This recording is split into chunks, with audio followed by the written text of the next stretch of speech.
Vatican సమాచార దర్శనికి స్వాగతం. ఈ సమాచారాన్ని మీకు అందిస్తున్నది క్రాంతి స్వరూప్. సమాచారంలో ముఖ్యాంశాలు: పెరుగుతున్న పర్యావరణ క్షీణత పట్ల పరిశుద్ధ లియో పాపు గారు విచారం వ్యక్తం చేశారు.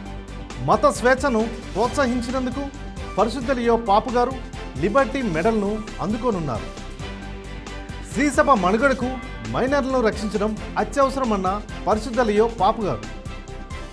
వీలైనంత త్వరగా యుద్ధాన్ని ముగించాలన్న కార్డినల్ పరోలిన్ గారు. పవిత్రాత్మ నుండి వచ్చేదానిని ఏ మత చట్టం ఆపలేదు అన్న వియన్నా అగ్రపీఠాధిపతులు. బాంబు దాడులకు గురైన దక్షిణ గ్రామాలను సందర్శించిన లెబనాన్ అపోస్తలిక్ నున్షియో. కార్డినల్ బెచియాకు కేసును తిరిగి విచారణ జరపాలని వాటికన్ ఆదేశించింది.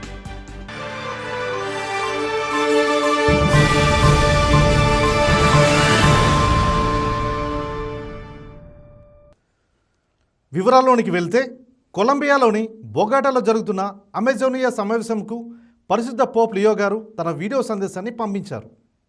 పరిశుద్ధ లియో పాపు గారు మాట్లాడుతూ, ఈ ప్రాంతం భూమిపైనే అతిపెద్ద ఉష్ణ మండల వర్ష అరణ్యమని, ఇది 9 దక్షిణ అమెరికా దేశాల మధ్య విస్తరించి ఉంది అని, అయితే సహజ పర్యావరణం పెరుగుతున్న క్షీణత పట్ల లియో పాపు గారు విచారం వ్యక్తం చేశారు. ఈ సమావేశం మార్చి 17 నుండి 19 వరకు జరిగింది. ఈ ప్రాంతంలో వారు పడుతున్న బాధలు, ఆశలు, అలాగే వారి సహజ పర్యావరణం అంతకంతకు క్షీణిస్తున్న తీరును మీరు మాకు స్పష్టంగా తెలియజేశారని పోప్ లియో గారు అన్నారు. ఈ పరిస్థితిలో బాధపడుతున్న వారందరికీ నా సన్నిహిత్యాన్ని తెలియజేయాలనుకుంటున్నానని లియో పాపు గారు అన్నారు. ఈ సందర్భంగా నెమ్మదిగా పెరిగిన 1000 సంవత్సరాల పైగా జీవించి అనేక జాతులకు ఆశ్రయమిస్తూ తానంతా తాను ఒక జీవావరణ వ్యవస్థగా మారే షీహు వాహు వాకో అనే చెట్టును ఉదాహరణగా తీసుకొని సేవ చేయాలని లియో పాపు గారు పిలుపునిచ్చారు. ఈ సమావేశానికి హాజరైన పీఠాధిపతులకు, గురువులకు, సన్యాసులకు మరియు సామాన్య విశ్వాసులకు లియో పాపు గారు ధన్యవాదాలు తెలిపారు. ఎక్లేసియల్ కాన్ఫరెన్స్ ఆఫ్ ది అమెజాన్ అనేది అమెజాన్ ప్రాంతంలోని కథోలిక చర్చిల సమైక్య. ఇది శ్రీసభ పరిధిలో పనిచేస్తూ అమెజాన్ ప్రాంత ప్రజల ఆధ్యాత్మిక, సామాజిక, పర్యావరణ సమస్యలపై దృష్టి పెడుతుంది. ఇది ప్రధానంగా పర్యావరణ పరిరక్షణ మరియు స్థానిక ఆదివాసీ ప్రజల హక్కుల పరిరక్షణ కొరకు పనిచేస్తుంది. అమెరికాకు చెందిన నేషనల్ కాన్స్టిట్యూషన్ సెంటర్ 2026 జూలై 3న ఫిలడెల్ఫియాలోని ఇండిపెండెన్స్ మాల్లో జరిగే అవార్డుల ప్రదానోత్సవంలో పరిశుద్ధ లియో పాపు గారికి 38వ వార్షిక లిబర్టీ మెడల్ను ప్రదానం చేయనట్లు ప్రకటించింది.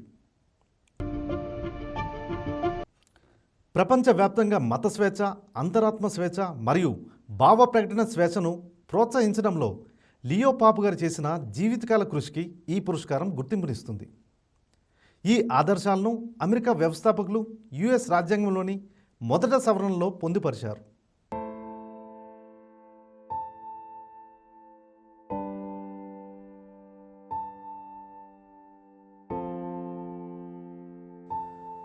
పోప్ లియో గారు ఎన్నికైనప్పటి నుండి పరస్పర గౌరవం మరియు శాంతియుత జీవనాన్ని ప్రోత్సహిస్తున్నారని ఈ ప్రకటన తెలిపింది. యూదులు, ముస్లిం, క్రైస్తవులు మరియు ఇతర మత నాయకులను కలుపుకొని పోప్ ముందుకు సాగుతున్నారని, శాంతి వైపు అడుగులు వేస్తున్నారని ఈ ప్రకటన తెలియజేసింది. ఈ కార్యక్రమం ఫిలడెల్ఫియాలోని ఇండిపెండెన్స్ మాల్ సెంటర్ వెలుపల జరుగుతుంది. పరిశుద్ధ లియో పాపు గారు వాటికన్ నుండి లైవ్ స్ట్రీమ్ ద్వారా వర్చువల్గా అధికార ప్రసంగం చేయాలని భావిస్తున్నారు. లిబర్టీ మోడల్ మరియు నేషనల్ కాన్స్టిట్యూషన్ సెంటర్ 1888లో స్థాపించబడింది. సోమవారం వాటికన్లో జరిగిన పరిరక్షణ కోసం ఏర్పాటు చేసిన ఫోర్టిఫికల్ కమిషన్ ఉద్దేశించి పరిశుద్ధ లియో పాపు గారు ప్రసంగించారు. పరిశుద్ధ లియో పాపు గారు మాట్లాడుతూ, ఇది శ్రమతో కూడుకున్న సేవ అని, కొన్నిసార్లు నిశ్శబ్దంగా, భారంగా ఉంటుందని, కానీ ఇది శ్రీసభ జీవితానికి అత్యవసరమని పోప్ లియో గారు అన్నారు. ఈ సందర్భంగా శ్రీసభలో దుర్వినియోగాన్ని నివారించాలనే వారి లక్ష్యాన్ని పరిశుద్ధ లియో పాపు గారు ప్రోత్సహించారు. సంరక్షణ సంస్కృతిని నిర్మించడానికి అటువంటి బాధ్యతలను ఇతరులకు అప్పగించకుండా ప్రత్యక్షంగా ఎదుర్కోవాలని ఆయన ఈ సందర్భంగా నొక్కి చెప్పారు. పిల్లలు, కౌమార దశలో ఉన్నవారు మరియు బలహీన పరిస్థితుల్లో ఉన్న వ్యక్తులను రక్షించడానికి వారందరూ చేస్తున్న కృషికి పరిశుద్ధ పాపు లియో గారు అభినందించారు. బాధితుల మాట వినడం, వారికి తోడుగా ఉండడం అనేవి ప్రతి సమాజంలో, సంస్థలో తప్పనిసరిగా ఆచరణలోకి రావాలని పోప్ లియో గారు అన్నారు. ఈ పనిలో శ్రీసభలోని ఏ సమాజము ఒంటరిగా భావించకుండా ఉండేందుకు కమిషన్ సభ్యులు వారి సేవలు కొనసాగించాలని లియో పాపు గారు కోరారు. వీలైనంత త్వరగా యుద్ధాన్ని ముగించండి అన్న కార్డినల్ పరోలిన్ గారు. ఒక పుస్తకావిష్కరణ కార్యక్రమంలో పాల్గొన్న వాటికన్ విదేశాంగ కార్యదర్శి మహాపూజ కార్డినల్ పరోలిన్ గారు విలేకరులు అడిగిన ప్రశ్నలకు సమాధానమిచ్చారు.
అమెరికా అధ్యక్షుడు ట్రంప్ను ముఖాముఖిగా కలిస్తే తాను వీలైనంత త్వరగా దీనికి ముగింపు పలకాలని, ఎందుకంటే యుద్ధ తీవ్రత పెరిగే ప్రమాదం ఉందని చెబుతానని ఆయన అన్నారు.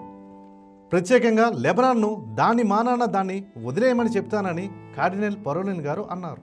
మధ్య ప్రాచ్యంలో ఘర్షణలు తీవ్రతరం కావడంపై పరోలిన్ గారు తీవ్ర ఆందోళన వ్యక్తం చేశారు. యుద్ధాన్ని ముగించి దౌత్యం మరియు సంభాషణల ద్వారా శాంతిని నెలకొల్పాలనే సందేశాన్ని ఇజ్రాయెల్ వాసులకు కూడా తెలియజేయాలని పరోలిన్ గారు సూచించారు. రోమ్లోని ఛాంబర్ ఆఫ్ డెప్యూటీస్లో I am a son of Saint Augustine Pope Leo అనే పుస్తకావిష్కరణ సందర్భంగా కార్డినల్ పరోలిన్ గారు అంతర్జాతీయ పరిస్థితులపై విలేకరులు అడిగిన ప్రశ్నలకు సమాధానమిచ్చారు. కాంటగల్లి ప్రచురించిన ఈ పుస్తకాన్ని వాటికన్ పాత్రికేయుడు ఇగ్నాజియో ఇంగ్రావో మరియు అగస్టినియన్ ఫాదర్ గియుసెప్పే పగానో గారు రచించారు. ఈ పుస్తకం పోపు పదవికి ఎన్నికవడానికి ముందు కార్డినల్ రాబర్ట్ ప్రివోస్ట్గా పిలువబడిన పోప్ లియో గారు తన యొక్క జీవితాన్ని మరియు ఆధ్యాత్మిక పునాదిని విశ్లేషిస్తుంది.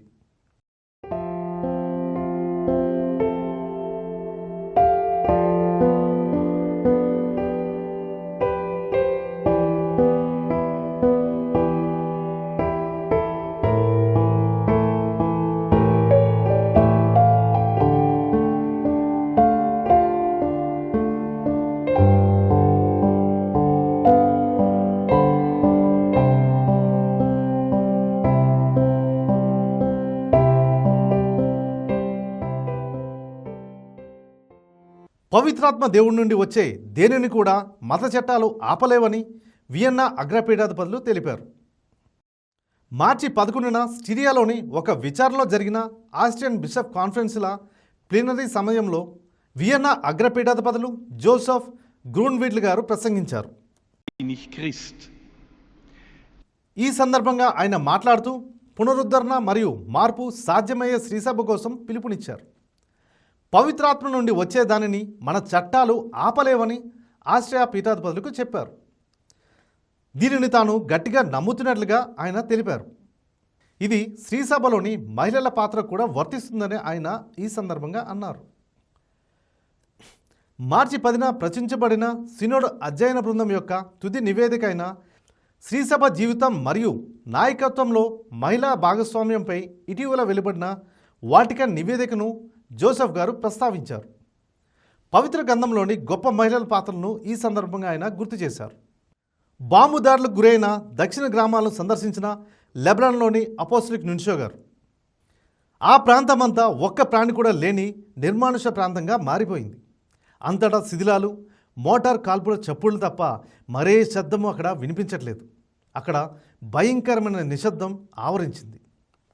మార్చి 16న బీరుట్ నుండి లెబనాన్ దక్షిణ ప్రాంతానికి దేవదారు వృక్షాల భూమిని ఇజ్రాయెల్ నుండి వేరు చేసే సరిహద్దు అయిన బ్లూ లైన్ వరకు లెబనాన్ అపోస్టలిక్ నున్షియో గారు, అగ్ర పీఠాధిపతులు మహాపూజ పాలో బోర్జే గారు పర్యటించారు.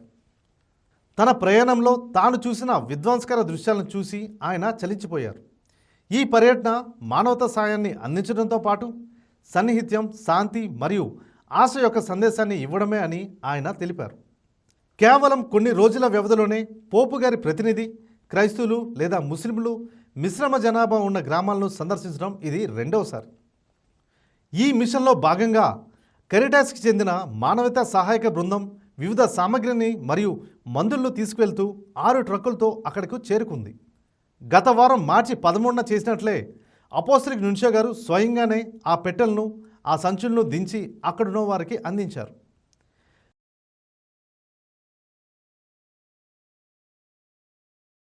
తన ప్రయాణంలో ప్రతి మజిలీలోనూ నున్షియో గారు శాంతి సందేశాన్ని ప్రజలకు అందించారు. మార్చి 17న వాటికన్ కోర్టు ఒక కార్డినల్ నిధుల దుర్వినియోగం కేసును పునర్విచారణకు ఆదేశించింది. ఈ నాటకీయ తీర్పుతో పాటు దర్యాప్తును ఆదేశిస్తూ దివంగత పోప్ ఫ్రాన్సిస్ గారు జారీ చేసిన డిక్రీని కూడా ఈ కోర్టు రద్దు చేసింది. 2023లో ఆర్థిక నేరాల కేసులో కార్డినల్ ఏంజెలో బేక్యూ గారిపై పునర్విచారణకు ఆదేశించడానికి గల కారణాన్ని కోర్టు వెల్లడించింది. ప్రాథమిక దర్యాప్తు సమయంలో సేకరించిన పత్రాలను డిఫెన్స్తో పూర్తిగా పంచుకోకపోవడమే దీనికి కారణమని తెలిపింది. వాటికన్ చరిత్రలో మొట్టమొదటిసారిగా ఒక పోప్ శాసనాన్ని ప్రచురించడంలో విఫలమైనందుకు అది చెల్లదని, రద్దు చేయబడిందని కోర్టు తీర్పునిచ్చింది.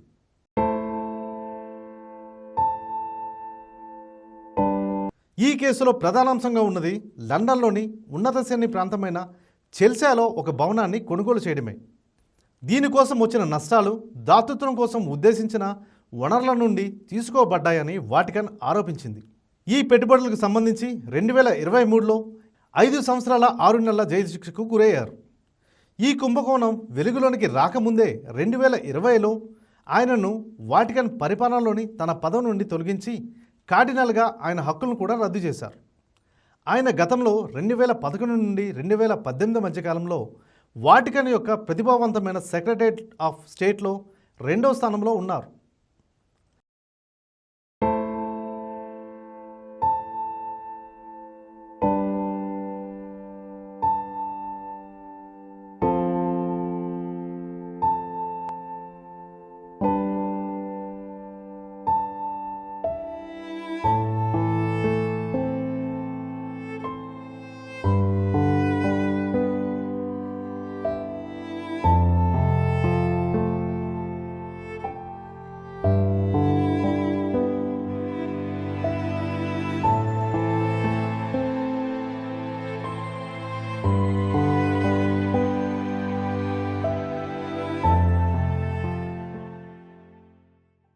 ఆయనకు శిక్ష పడడం వల్ల గత సంవత్సరం పోపు లియో గారిని ఎన్నుకునే కాన్క్లేవ్లో ఆయన పాల్గొనలేకపోయారు.